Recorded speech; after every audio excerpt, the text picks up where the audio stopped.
Welcome to the Family Photography Marketing Podcast, where we dive into the world of marketing and help you take your business to the next level. I'm your host, Fiona, a marketing expert with 10 years of experience in the family photography industry, and in each episode of this podcast, I'll be sharing my insights and strategies for successful marketing to help you navigate the ever-changing landscape of digital and traditional marketing techniques. So whether you're just starting out or looking to fine-tune your marketing approach, this podcast has something for you. So join me and let's get started. Hello and welcome to the Family Photographer Marketing Podcast. This episode is going to be all about getting through fall, or since we're at the beginning of fall, setting yourself up for success through fall. So a couple of the things that family photographers generally struggle with is finding the balance between the natural increased interest in family photos during the fall season and not feeling overwhelmed with whatever booking strategy you've set up for yourself. So I've, over the past 12 years, done lots of different things in fall. So in the beginning, I feel like the majority of my sessions, and this is true for many family photographers, the majority of my income came from the fall time. And booking in winter, spring, and even summer in the beginning was really hard. And that's actually a very clear indication of the natural consumer mindset when it comes to family photos, because people really, especially back in the day, 10 years ago, were really only looking for that Christmas card photo. Family photography didn't have this sort of get all the seasons, adventure, flowers. Like, it was literally get the Christmas card photo. And that's how a lot of us that came into the industry, we would book out a heavy fall and then it would kind of be crickets the rest of the year. And I know for the first couple years of my business, that was really how it was for everyone that I knew. And then I, like many other photographers, realized that I didn't really want to do the other types of income that people did to actually make family photography sustainable, where a lot of people did school portraits, which oftentimes also happen in fall. So then they're just like have fall times 20, or things that would happen in spring is sometimes you would get those end of the year schools for like preschools and that sort of thing, or seniors. And so I didn't really want to do any of that. So I started building up awareness and education around booking different seasons. So that started with, I would extend my fall through winter because we have a really cool snowy spot up here that's like up in the mountains. And so I kind of built up interest around shooting in the snow. And then spring was then and is still my hardest season to book out per se. So one of the things we'll talk about in this episode is ways that you can help book out other seasons while using the consumer's natural interest in fall family photos. So first of all, when you're making educational content, you can think about how different the client experience is with you as a photographer when it compares to spring and fall. So in spring, I'm usually so creatively deprived at that point, especially living in the Pacific Northwest. I'm like a twilight vampire who's trying to emerge from the forest because I've just been sitting in there in the rain crying for 3 months. And so I'm so ready. I see a peak of a sun. I'm like, let's get out there. I will literally probably go find a family off the street and be like, will you run around in this flower field? I will pay you. Like, that is such a different creative mindset that someone would be on the receiving end on the consumer side than me right now. Which is not to say I'm not a good photographer right now. I take very, very careful steps to be able to show up in a good way for every single session I have, despite having a lot of sessions this month, which is another thing we're going to talk about. I got a little triggered and posted about this in my stories, but I'll discuss why I really do not like hyper focusing on the booking and pricing strategies of other photographers, and why I think we need to be extremely careful with judgments that we say about this industry. That will come next. So back to this, if we can figure out a way to even make note right now of how you feel in your body as a creative, and then hold on to those feelings and use that as a way to make content for spring. Me explaining to my clients that, like, if they waited, if they were proactive next year and got on my spring calendar, that they will have a completely different experience with me as a creative in terms of I'm going to be way more open to fun new locations. The styling is so different. That's another, I talked about styling in the last episode, but styling is something that a lot of families don't think about. So if these people who are clients of ours, but are stuck in the consumer mindset of photos, that is the consumer mindset of photography, to me, is where the client sees you as a service provider to provide them a Christmas card, right? So like for me, and this is not true for everyone. So going back to that judgment thing, there's photographers I know that take that service provider mindset and they create beautiful, profitable businesses from that, where it's like the client says, I want to meet you at this time and we want to wear this and this is what we're going for. And they go with the client vision. They do that beautifully, and that's perfectly fine. For me, I operate best when I am seen as an artist, not a service provider. So the struggle for me in fall is always that I always end up getting clients who come into my brand and they're kind of able to like weave in and out of my messaging. They're not seeing the things I'm saying that would kind of turn off someone who's just searching for a service provider, because in their mind, the end product is so clear they need this picture, right? So I end up every single fall, and this is true for all of my friends who are in this industry as well, where it's like, you think you're going to show up and have similar energy. In my example would be like a summer energy where everyone's playful and we're not going for we're just there in the pure emotion of adventure. And then these families start showing up and they're in the pure emotion of product. And it's just a very different vibe. So in that beginning part of my career, I was like, man, I really want to utilize this momentum somehow to book out the rest of my year. So I did that in two ways. Before I started the Black Friday sale, I would just talk about, in fall, I would talk about how much more relaxed I was in spring. And I would sort of make content of myself, what I was doing, running around, doing lots of things, having lots of things on the calendar. And then I utilize that content in spring saying, hey, if you want to utilize my creative vision, which again, the people I'm wanting to attract to my brand are people who are hiring from me for my artistry, not for my end product as in a Christmas card photo, then that messaging was attracting to those people because what they wanted was the best artist version of me. So that's just one little thing that you can keep in mind. Even if you don't do anything right now, you just have your fall mapped out and you've already moving forward. If you can even make note in a notebook or in a planner or somewhere, just make a note of how you feel emotionally, because not only will it be very, very good content later to help people understand the benefits of other seasons that are slower for you, it can be a really good motivator for you to know that starting in the beginning, maybe February, March, that you actually do want to put quite a bit of effort into mapping out your seasons so that you can disperse your income over the year instead of having like a major slam of income in these 3 months where everyone's looking for this. So one of the reasons that I love the Black Friday sale is it happens on Black Friday, obviously. I don't know why I need to tell you that. I don't know if everyone's aware of what Black Friday is, but it's the day after Thanksgiving. So it's at the tail end of fall, and it's a really good emotional time to get people on your calendar for the following year, because fall has just been top of mind for them.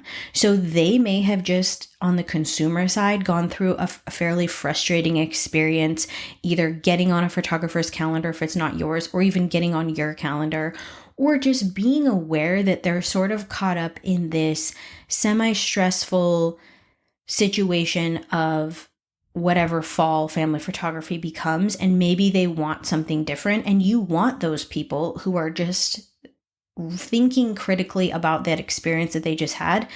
And if you're talking in your Black Friday sale per se, one of the ways I teach people the Black Friday sale is to utilize it in the beginning to help book out seasons that are not fall. So you say like, the Black Friday sale will include spring sessions. The first however many will be discounted during the Black Friday sale.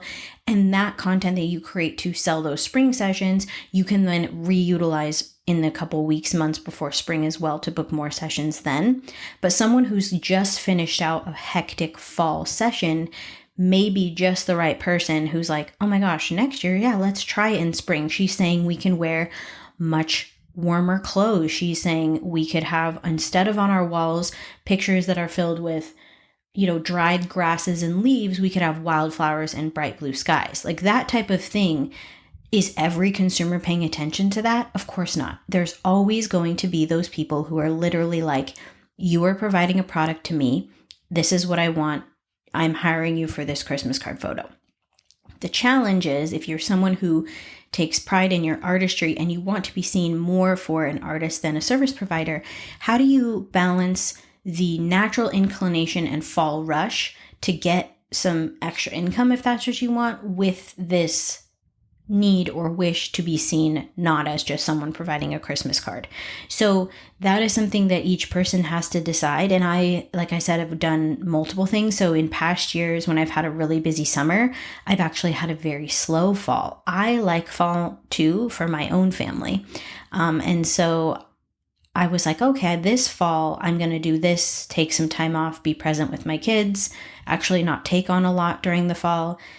I liked that, but then I also did feel that I underutilized fall some of those years. I was like, oh man, I could have utilized this booking, this natural rush, and curated it in a way that still felt true to my own artistry. And that's what I'm trying to do this year. And so it's all about figuring out the balance of how you want to be perceived and how you want to feel delivering sessions and how you want to have like your delivery timetable, and are you still feeling good about it? And or conversely, if you know it's going to be really hectic and you need the income, how can you support yourself as best you can through the busy season? So that would be like bringing in family and friends, asking for help, setting boundaries, really, really watching how much time you're spending consuming social media, that sort of thing. You may need to be extra aware of during this busy season.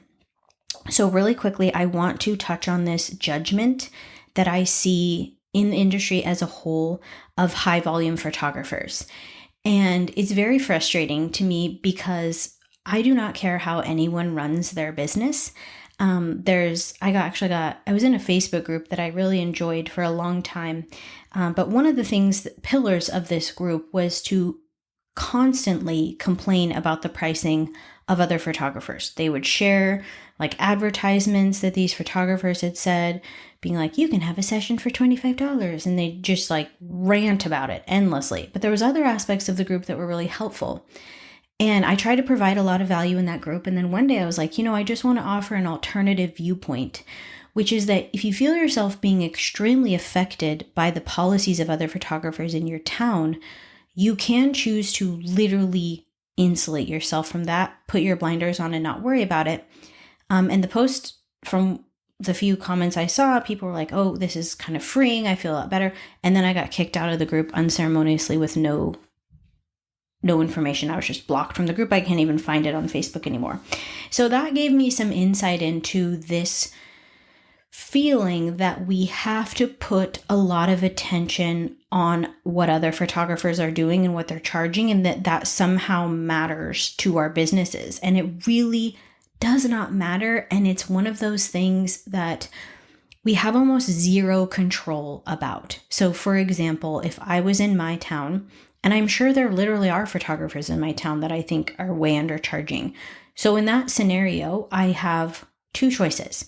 I can three choices actually. I can completely ignore them, which is what I'm doing now.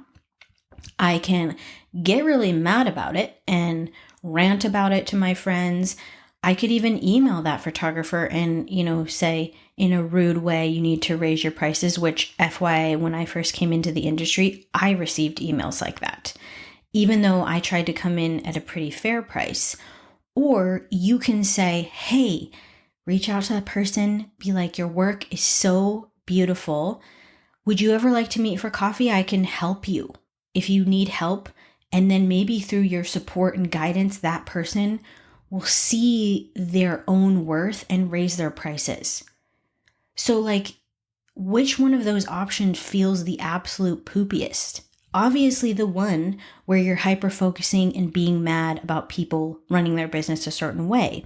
And as someone who's high volume, I'd say, like for example, September has about 25 sessions for me. Many of those are stacked half sessions, so it's not like I'm working 25 evenings. But this particular fall, because of things that are going on in our family with activities and such, I actually have more availability than I did in previous falls when my kids were in different activities. So every single scenario is different. The financial needs of every person is different. And so when we make these blanket statements of like, you should not want to have a ton of sessions and that is not how you would want to spend your time, that is so dangerous because there's no way that we can know what anyone else is going through. For example, I've had friends who are going through quiet divorces and they are taking on as many sessions as they can in fall so that they can support themselves as they head into single parenthood. So to put a blanket statement judgment over those photographers just feels very wrong to me. And so however you're running your business, you are the one who knows if it's working or not. And if you feel pressure to have more or less sessions, that is simply because you are looking outside of your own emotions for what feels good for your business. There are many photographers that I know that do high volume businesses and they're not even low cost. They just have a lot of sessions and that flows really well for them. And that is what they want and need to do in their own lives. So I've just noticed this trend. It's really bothered me forever. And I just want to say, as an adult business owner, I trust that you are running the business that you want, the way you want to run it. And if you're unhappy, you are always more than welcome to change your business model at any time.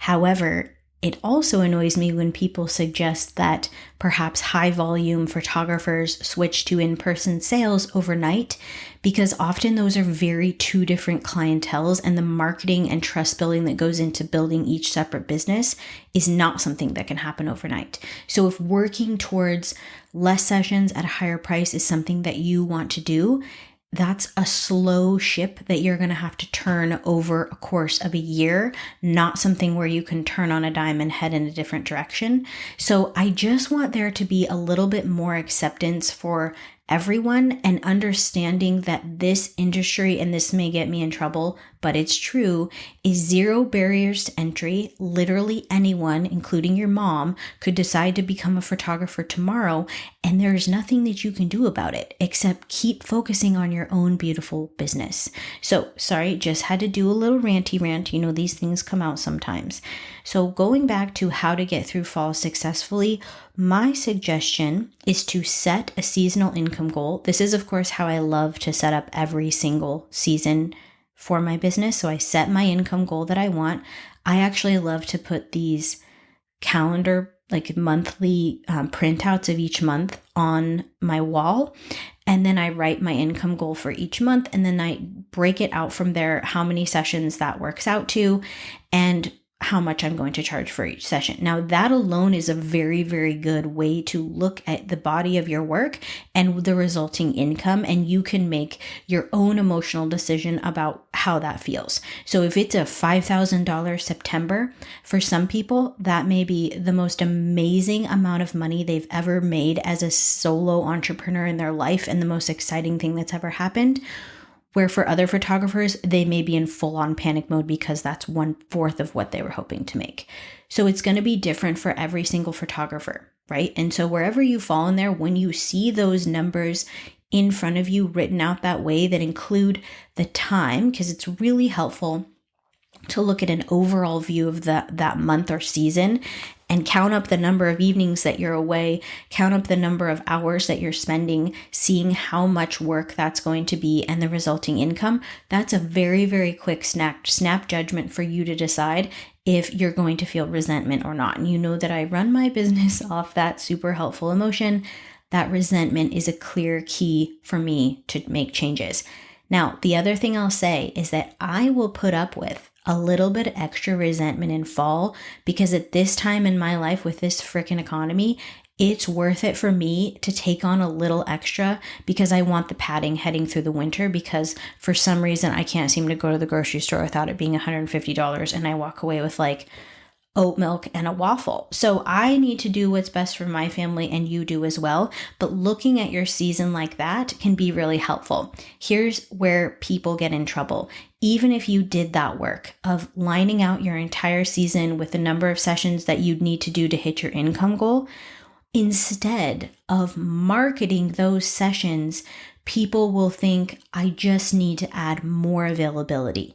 So then what happens is, marketing wise, you're silent. If I'm looking at your brand, maybe last week you posted about what your fall offerings are, and the rest of it is like you just sitting back, twiddling your thumbs, waiting for someone to book, and then thinking the issue is actually availability, breaking the promise you set to how many sessions you wanted to do, changing up your calendar yet again, or adding in a different offering instead of actually strategically marketing what you just said you were going to book.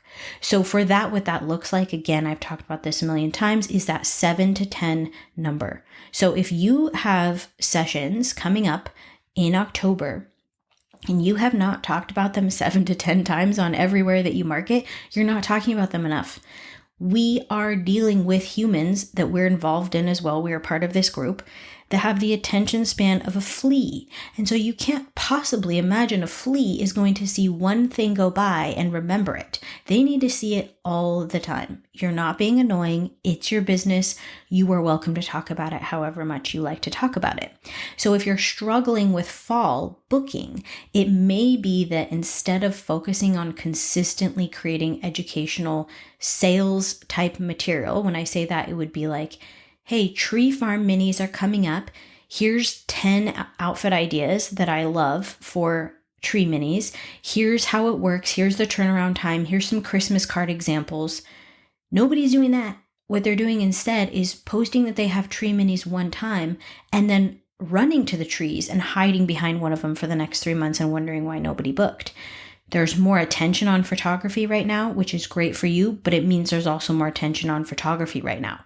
So you are in a naturally more competitive environment. If I'm booking out spring sessions, I'm competing per se, or the noise around that type of photography is very quiet. Yes, there's photographers that I follow who do spring sessions, and so it may seem a lot noisier in my world. To the average consumer, they are not thinking about photography at all until they realize they need a Christmas card photo. That is the vast majority of the reality of the experience of the average consumer. They are not following 445,000 photographers like we all are. They haven't seen all the sunflower minis, the tree minis popping up, the Santas even making an appearance. They are not seeing any of that. They maybe follow you and one other photographer and they're wondering what you're offering. And if they saw it once in your stories, that's not enough for them to commit to book. So if we go to the tree farm example, I when I see great marketing ideas, I love to talk about them. So I saw a photographer who's doing, and I won't blow her entire thing, but she has a set number of days and she's doing an outfit idea a day in a reel. And it's just brilliant because it's storytelling. She holds the clothes up. You're like, oh my gosh, how's it going to look?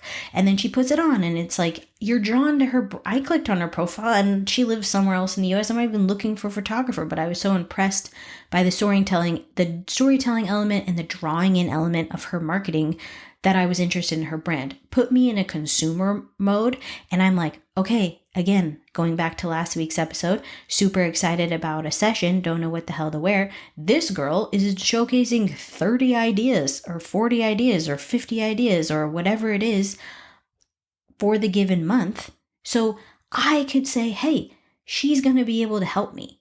And if the imagery that she's showcasing on her portfolio and her Instagram and her website and wherever I can find her brand is consistent, and I feel high trust that she'll be able to provide for me what I fell in love with on her site. Plus she's going to help me with styling. Plus she has this really cute content about how to prepare my kiddos before the session. Plus she has these Christmas card examples. So maybe she is the one who has the expertise to take some of the stress off my shoulders. That is how a consumer wants to feel. They want to feel high trust. They want to feel held, and they want to feel like they are going to get out what they want from you.